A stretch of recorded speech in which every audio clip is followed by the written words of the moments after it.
वहिनी तुमची मैत्रीण आल्या.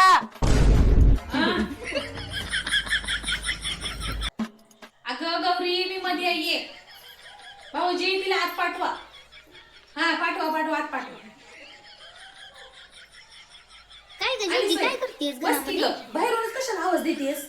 ये चल बस. अगं विचारत होते तू कुठे आहेस म्हणून. कस काय येतेस? काय नाही अगं असं चाललं. चल घेतेस का?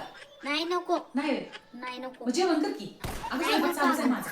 नाही जेवण चालेल नाही तर. आणि येतच नाहीस बाई आता. अगं कामामधून अगं वेळच भेटत नाही. होय त्यामुळे काही येणंच होत नाही. वेळ पण भेटत नाहीये. माझं पण हे बघ असंच असते. हा ना हा त्यामधून काम वेळ भेटत नाही अगं काय करायचं आता. काम राहू द्या बाजूला. आयुष्य एकदा येते एकदा जाते. आता रोज वेळ काढून येत जावा.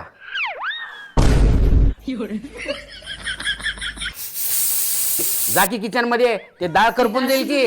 आणि करपून धुळा होऊन जाऊ दे. हा मला काही घेणं देणं नाही. हा तुमची डाळी तर काय शिजून देणार नाही.